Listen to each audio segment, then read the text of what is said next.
Hello, Jay Sweeney, and welcome to your deck review. For those of you joining us for the first time on YouTube, this is a series where I, Maultown, will talk into the front of the mic instead of the top, like a very helpful YouTube commenter told me so long ago. Anyway, I'm normally on this site talking shit about you, but in this series, you send me a commander deck, and I will tell you all about its weird and wonderful PP and how to make it better. Your PP is your premise and your practicum. Your premise is the idea behind your deck. It's what you hope it did when you threw the Mox Field together late at night.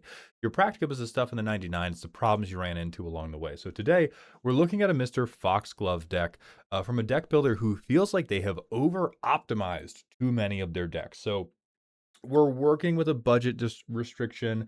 We want this to be like on the fun side. We want it to feel smooth, do the thing, win every once in a while, but we're not trying to win as much as we possibly can. So right now we're rocking with like a lot of good ETBs, a lot of ramp. We have a blink package, and quite frankly, blink is not the direction I would go with this man, especially if you're doing the like Babytron thing. If I want to get 5 mana on turn 3 and then I want to go gas, gas, gas. Now, I'm not going to sit here and say blink is wrong for Mr. Foxglove. It's not wrong for any Bant commander. You would have to be some type of like insane, biased, crazy person to say that. It's definitely wrong. Don't do it. Um, so I'm probably going to recommend you sort of like two suites of directions to go down. I think you can definitely build a fun Mr. Foxglove deck either way. Um, but I do think there is a Blink version where we are all in on like everything that's coming down, has some type of fucking crazy ETB. And I think there's another version where it's just like, man, what if every card I played made me smile? Man, what if every motherfucker I slammed, like, you know who makes me smile, even though they shouldn't?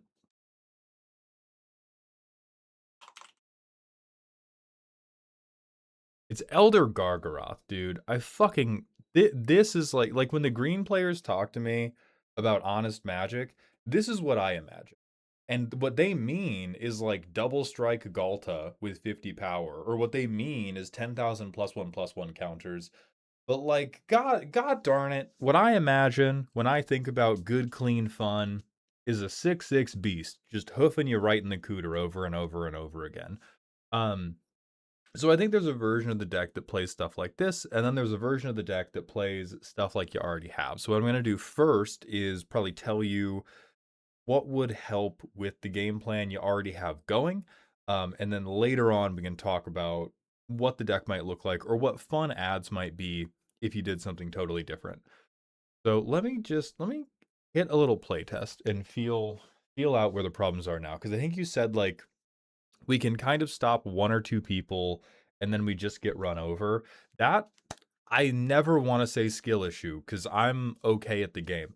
That may be something you find gets better if you start taking notes during your games and like trying really hard to improve. Because the thing I hear the most when somebody who's really good at the game reports back from the front is like, ah, man, I like my draws weren't that good. I didn't feel like I did anything that synergistic, but like I just keep winning because I always knew what the right thing to remove was. I always knew like who to focus down and like who to politic with. And so I'm not going to say that that's definitely the issue for you, but it's always a potential issue. All right, so turn 2, I'm on 3 mana. I don't have another lovely, lovely ramp spell to play. That sucks. But we do have Abuelo. Cool. He's a fun flicker piece. Play a tap land. And now I think, now we're kind of in the hell dimension, right? Playing Mr. Foxglove 1 turn ahead of schedule. Actually, maybe this is going to be crazy. No. We have a flicker engine on board. Maybe this is going to be crazy. So bam, I swing at somebody who has enough cards that I put a creature out and I go, poof, poof. Okay. I am the devil from the Bible. I tuck an on-land permanent for each player, and then I flicker it. Good lord. Oh, and then I flicker it again because I have 6 mana now. Okay, I'm pretty fucking evil. Everybody hates me now. Then we get to go try it again. If we get it in, we're either doing Titan of Industry or we're doing Meteor Golem. If we don't, we're probably doing Tomorrow Zombies Familiar. Uh, I mean, if we get Meteor Golem, bang, bang, bang, bang, bang, I'm killing you with hammers. Now, what I see here from this position, everybody wants to board wipe us. We don't have a very clear path to victory because the value we are accruing, the value we have hit from our blink triggers is stuff that makes you not have stuff. But notably,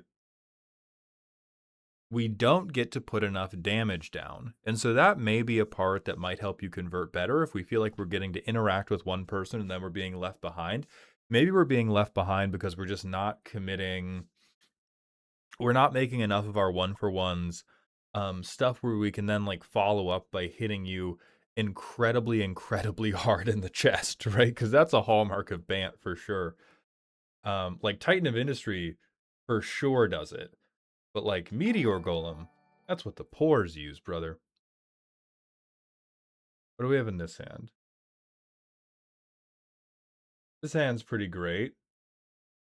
So do we have a green source? Not really. It's going to come in tapped. But I think everything after that is cash money. So we get Carpet of Flowers. Hopefully somebody has an island. And we get to do Avacyn's Pilgrim as well. And then we do the legendary turn 3 Foxglove. And then next turn, let's see, we could draw 4. We could Meteor Golem. Probably draw 4. Hot dog. Oh, Moonshaker Cavalry is a card of all time. Yeah, that'll get some fucking damage in. Okay. A clearer picture is coming into view for this deck. I think what may help, both with the fun having and with the win having, is, as I recommend to so many people, more more just like self-contained. This is gonna be a problem, guys, because like Meteor Golem, very useful, great to get this guy for free. I'm never gonna pretend it's not great to get this guy for free. Great to blink him. If you're ever casting 7, spending 7 for him though, without a blink engine on field, you're like a pretty goddamn sad camper, right? Or like Moonshaker Cavalry. If we got really wide, phenomenal. This deck doesn't have a way to get wide. For us to be wide enough for Moonshaker Cavalry to matter, it means we've probably played multiple dorks, we've played our commander, and we've cheated into play a number of other creatures without being interrupted. So much has gone right at that point that we should probably be winning the game anyway if we've been allowed to stick 5 permanents that we like and have nothing bad happen to us versus, decks that are doing things like call the copper coats on somebody else's turn to set up some type of like explosive cracker hoof turn. Let's look at what's going on in the rest of the deck. So I like Kogla for this. Phyrexian Ingester is okay. There's definitely a lot of variance there. And then Woodfall Primus is okay, but not being able to blow up. Like, I've tried using this in my Henzi deck a lot. Not being able to blow up creatures does kind of hurt. So let's go to... Oh yeah, and then Avatar's Wrath, we're trying to do like a pseudo flicker thing. Okay. Okay. Yeah. Hmm.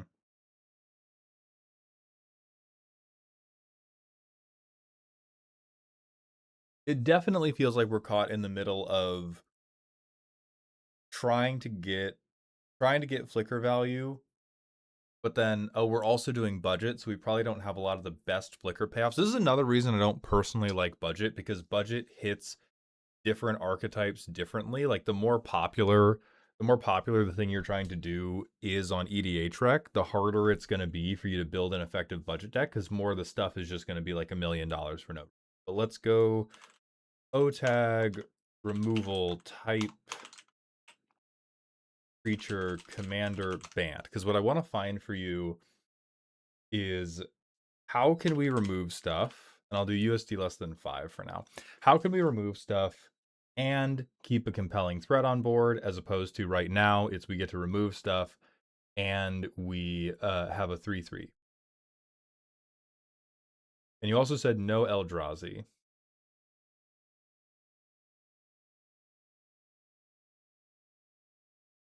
I like Terastodon more.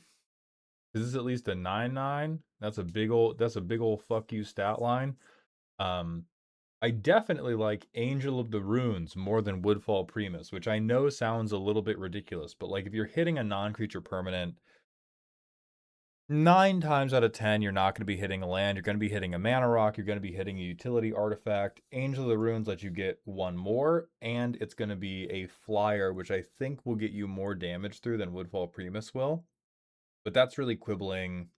Like, we're splitting relatively small hairs there. We don't want to do Scourge of Fleets. We have Titan of Industry already.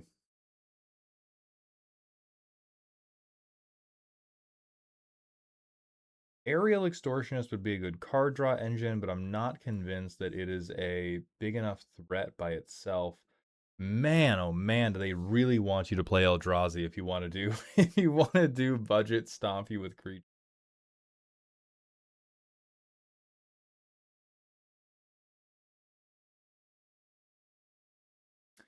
You know, you could do something fucking evil like Tidespout Tyrant. I don't think you get to be like budget and effective and everybody's clapping about every card you play. Same kind of goes for Sludge Monster, like very, very vicious removal piece. Um, Gargos could be decent as like a pseudo protection piece as well, even if you're not playing any other Hydras, just I have a massive dude who's also going to remove one of your creatures if you fuck with my commander.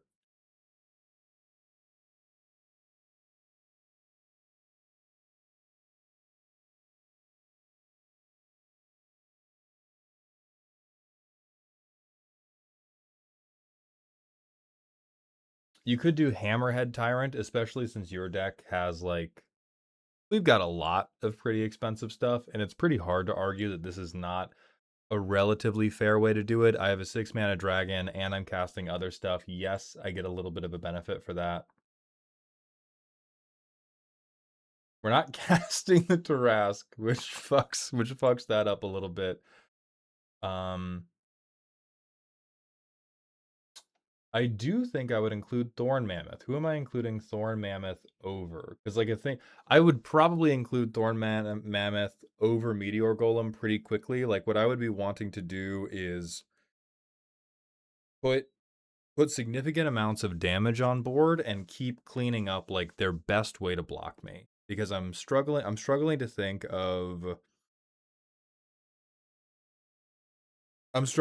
of where we go with the plan, if that makes sense. Not that the blink plan is bad, but we're just kind of like building a Minecraft tower to nowhere. And it doesn't seem like we want to, because you said you don't want to do any infinites, and like there are more ways to close out a blink game than to do infinites. But if you don't want to do infinites, you don't get to run that many fun cards unless you get a tremendous amount of joy just from picking up the cardboard and then putting the cardboard down again. Like a lot of your other stuff has to be really, really honest interaction, um, ways to shut other people out so that you can just steadily accrue the value necessary to Moonshaker people. Whereas if you want to go like, oh man, I just want to play fun cards, then I think these like big stompy shitheads are going to be a little bit more your speed. I do think it will mandate maybe making a few changes to the ramp or ramping a little bit more, but I think overall it will be much more enjoyable for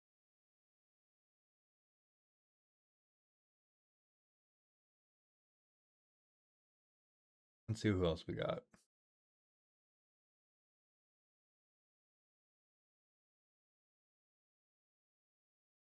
Oh, Kyrie's quite good. Very, very solid value creature. Big flyer. You'll be able to slam people with shit. I think the other I think the other angle I might go with this deck is if we're gonna ramp in the first place, I might consider one or two like greedy clone permanents. Because flickering's good, but I think some of these flickers can be beat. Like the ones that are not repeatable in my mind, like Icewind Stalwart and Felidar Guardian. This is, I think, just used for an infinite, really. And so if you don't want to go infinite, anything that does not give you a repeatable flicker trigger, we can probably replace with something that gives a repeatable flicker trigger or gives you a way to repeatably copy stuff. So let me Oracle Paradigm. How much is this? 376. We can probably, please Lord, one of these be expensive. Hey, Felidar Guardian can die. We can swap Felidar we can swap Felidar Guardian for Echo Casting Symposium. I think you have more fun, and I think the deck genuinely becomes more powerful. Because now all of your threats are like, I get a brand new threat at the start of every turn, I still have a blocker, I can still swing with them, etc., etc., etc. How much is Imposters? 783 is probably too much unless I find something crazy to cut. How much is Rite of Replicate? All right, ding, ding, ding. You're playing this card. This is another one where, like, okay, let's say you have a Titan of Industry. It's late in the game. You have a Moonshaker Cavalry in your hand. Like, all of these guys that have moderate ETBs and moderate stat lines become like, oh fuck, Jeffrey's gonna win the game because he made somebody stop him. Somebody has a counterspell, right? And then you also have a counterspell. Where are they? Yeah, you also have a counterspell, and then you get them. Um, so all of that is a very, very roundabout way to say I just don't think you are committing enough total power to board. I think we are a little bit too lost in the flicker sauce, and we are a little bit too lost in the flicker sauce with creatures that don't pose a very meaningful threat. And so the two ways you can fix that are you can make all of the things you're flickering also be meaningful threats. This is going to push you. This is going to be hard to do in budget, but it's not impossible, as we've seen. Or you can replace some of what I think your like weaker flickerers are with cloners, because cloners, and especially things that will make multiple copies of a thing, are great ways to get a ton of power on board in a like bracket 2, bracket 3 setting. And then for value, you're cutting this too. This is another, you got like low-key tricked by the Flicker Demon. Where is Oracle Paradigm again? You're playing this one, dog. Half the price.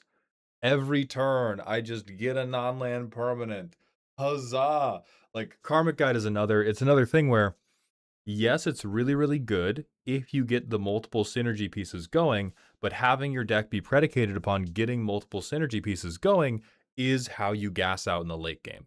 Like, the decks that don't gas out in the late game are decks that are either built extremely resiliently, and not every archetype can do that, or they're decks that play cards like these are the cards that make you extremely resilient. And does it have as much back end synergy with a flicker package as Karmic Guide? No, but it's still going to make the creatures that got board wiped re-enter the battlefield. It's still going to make, like, oh, somebody removed your Lightning Greaves, you have those again.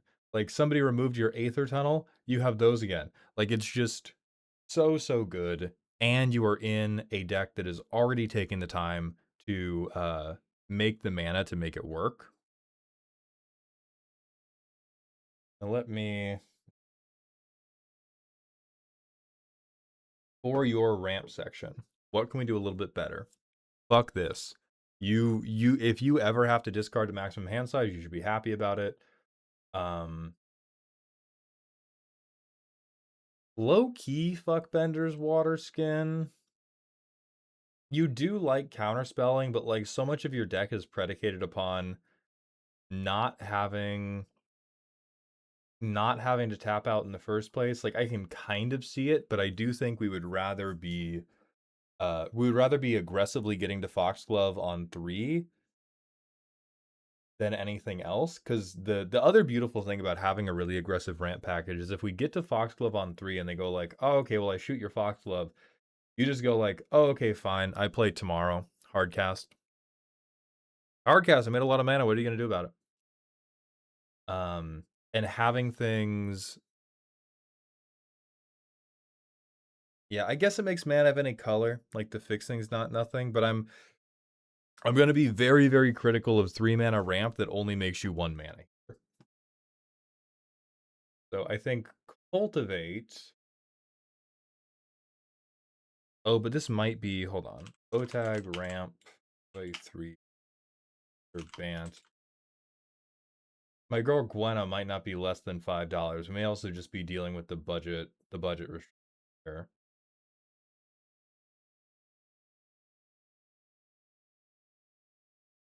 I think you play Fabro Elder. Right? This guy is already tapping for 2 when you play him. He's tapping for 3 after you have your commander out. He's super cheap. He's color fixing you. Well, he's making colored pips. Sorry, that is the important way to put it. Don't like loot.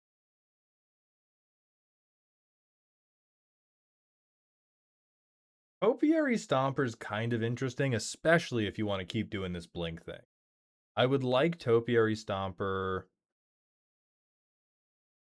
I, I would like it more than Summon Fenrir because we're struggling so much with this. Like, Jesus God, I just don't commit enough power to board. I think Summon Fenrir is a very, very cute card, but he does kill himself after a few turns.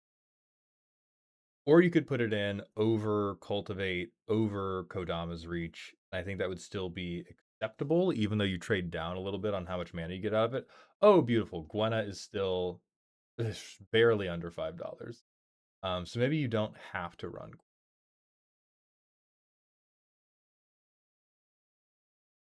Horizon Explorer, I think, is too cute by half.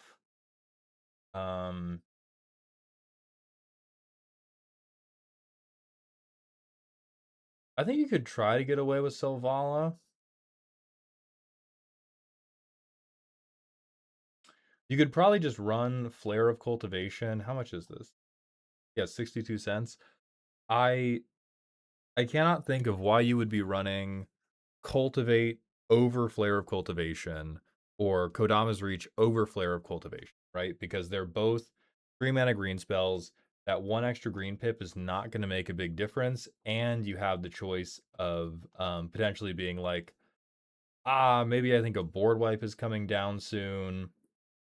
I'm just gonna not spend the mana to do this. Having the option to not spend the mana on it if you don't need to is very, very potent. We don't have a ton of tapped creatures. Kiora, this is a card that will probably right now not serve you great, will serve you really well if you lean into, okay, all of the stuff I'm dumping on the table has to be at least a medium-sized threat, because then Kiora draws you a million cards. And if you have these things like Gwenna, like Fabro Elder, there's also I don't know if this guy's cheap, but there's Somberwald Sage. Great. If you have Somberwald Sage, holy gas, bro. You're casting like an 8 mana spell on turn 3, turn 4. It'll be fucking insane. So that is the direction I would take it in. I would pair Blink back a little bit. I would get some more threats in here. I would focus a little bit more on like how do I tick up how much power I have on board, and then I think you'll have a great time. If there's anybody in the comments with a different opinion, please let me know. Otherwise, I wish you the very best, and I do hope this helps.